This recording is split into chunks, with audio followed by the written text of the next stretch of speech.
This is the best form factor for any audio dongle for your smartphone, and you cannot convince me otherwise. This is the Celest CD-2, a $24 dongle with a great look, great power output, and a form factor that has been taking the audio dongle space by storm. So how good really is this Celest CD-2? And is that 4.4 really balanced? Let's talk about it. Talking about the unboxing, well, there's really not much to talk about. It's just the box and the dongle itself. But opening the box, we can see this very beautiful mecha design dongle, which, as you may notice, is just a single unified T-shaped design. And as you may know, a lot of dongles, or at least portable dongles, usually have a cable that connects the 3.5mm jack to the Type-C jack, and the CD2 doesn't have this. It uses a single unified design where it connects both the 3.5 and 4.4. Yes, it has 4.4 and the Type-C into a single unified body. The benefit of this is that you don't have anything to dangle with your dongle, since there are no cables for it to like get wrapped around or get stuck on. It's just the dongle itself and whatever IM or whatever jack that you want to plug in to the CD2. Taking a look at the form factor itself, you can see that this is, like I said, a T-shaped design with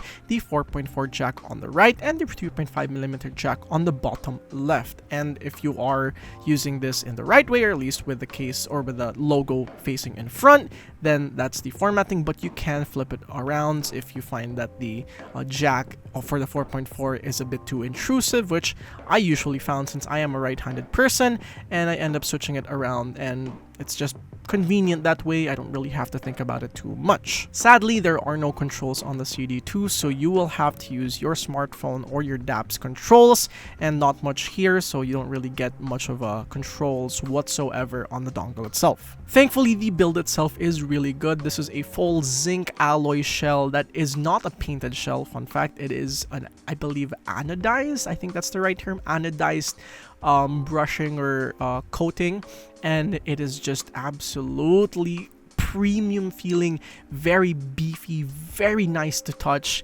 but at the same time it also feels a little bit too bulky, especially if you do end up plugging this and putting it into your pocket. Maybe throwing it into your body bag or your small bag would be fine. It wouldn't really cause for problems, but if you have tight jeans or you just don't have a lot of space in your pocket, then this might stick out literally like a sore thumb. So finally, talking about the internals, this features a single CX31993 DAC with a max 97222 two-stage power amplifier, and it uses an integrated PCBA that apparently minimizes the noise output on the dongle, and it has the usual 32-bit 384 kHz decoding, but unfortunately it does not have any special decoding like DSD, which is a shame because the competitors do have that, but more on that later. So finally, talking about the sound of the CD2, this is one of the few dongles that I can confidently say is a bright and analytical sounding dongle. There's an emphasis on the crispness and the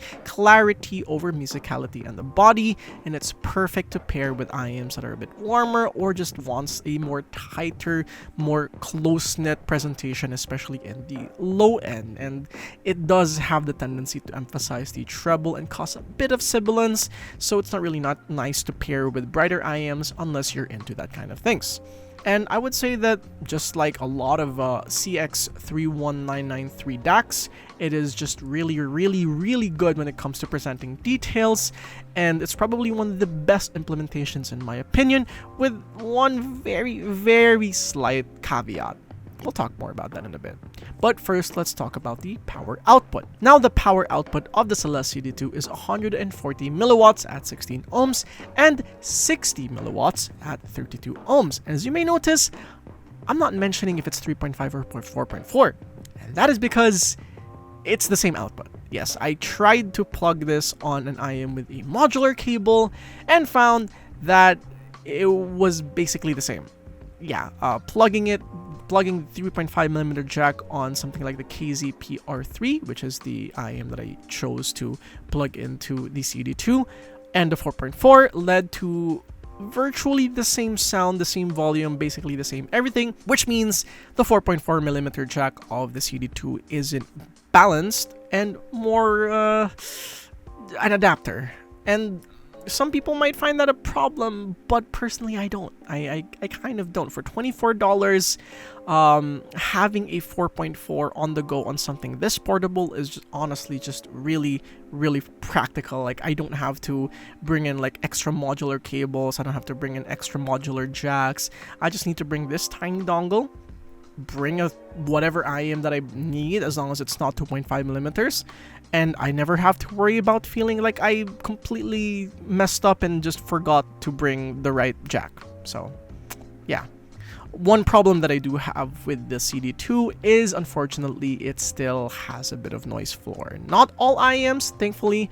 It's not a very loud sounding noise as well, even on more sensitive IMs, but there is an audible noise floor on more sensitive IMs like the Nice HCK F1 Pro, Nice HCK NX8, and the CCA CRA 2024 edition. And you know, if you are sensitive to noise, this might be bothersome, but again, this is not necessarily too big of a deal, especially with how loud the noise actually is, and I did not mind it as much, and I only really heard it as I was doing super critical listening, and I was like, is that my external or is that the DAC itself? And I removed the jack from the DAC, and the noise completely disappeared. So I knew there was a noise floor or an audible noise floor in my listening experience. So finally, talking about usage and compatibility. As for its usage, no problem. There's the occasional disconnection whenever it gets bumped, but that's, I think, more of an issue with my jack and not the jack of the CD2. So not really too much of a problem, especially if I'm not really moving it that much. And even if I am moving it, it's not really too much as long as I don't really go crazy. And honestly, for the size of the CD2, I really didn't mind it. It's a little bit chunky, yes, but since I do put my phone in my bag a lot, it never really felt like it's like too big of an addition to my everyday carry, which I just genuinely really like. I guess my initial nitpick was the 4.4mm jack position on the right side, which means that you will have to switch between left and right if you want to use it like comfortably with either of your hands. But to be honest, it makes sense considering the fact that, well, it's a very small DAC and the 4.4mm jack is a very big jack and it has to accommodate for a lot of space. So I understand why it had to be like this. Unfortunately, there's a bit of compatibility issues with Android phones. No problem. With my smartphone, with my Samsung A54 5G, with my MacBook, with the DAPs that I have, Android DAPs that I have, the R6 and the R4, no problem. And then I plugged it into the Hifi R1 and the Hifi R3 Gen 2 and it didn't work. So if you plan to use this with, say, you know, a non-Android DAP, specifically from Hifi, it's not going to work. But if you plan to use this mostly on your smartphone, great for you. And I'm kind of disappointed that it doesn't work with the Hifi R1 because I really wanted an adapter for the R1, or at least something that could plug in a 4.4 without having to, you know, change cables or change modular jacks. But yeah, what can you do? $24, it's fine. Now to compare it to its, I would say, siblings, the first one is the Venture Electronics Abigail, and it's basically the baby CD2 in every single way. Not as good in terms of technicalities, doesn't present details as cleanly, not as powerful, but it is also like, what, half the price, more than half the price. So it's a baby CD2, the VE Abigail, and the CD2 is a great upgrade coming from the Abigail. Now followed this up is the VE Audio, which is a far more balanced, far smoother, far cleaner sounding DAC compared to the CD2, but it's also far less capable, occasionally a little bit too smoothened out, occasionally a little bit too stale sounding, but it is a much better pairing with most IMs compared to the CD2, which you really ideally want to pair with something a bit warmer or something a bit more flat to give it a bit of energy in the top end, or just like a cleaner overall sound. But it doesn't mean that the CD2 is beaten by the Audio at all. No, the Audio is nowhere near as technically capable as something like the CD2. Now next is the EPZ TP35, and if the Venture Electronics Abigail is like a baby version, the TP35 is the buffed version. Almost every single aspect is improved, better details, better technical presentation, and also better bass presentation. Yeah, there's much better dynamics on the TP35 compared to the CD2, but again, what, like twice the price, almost twice the price, probably twice the price, so it's perfectly justified why the difference is that much. And at the same time, the 4.4 jack is actually balanced, so that's another plus there.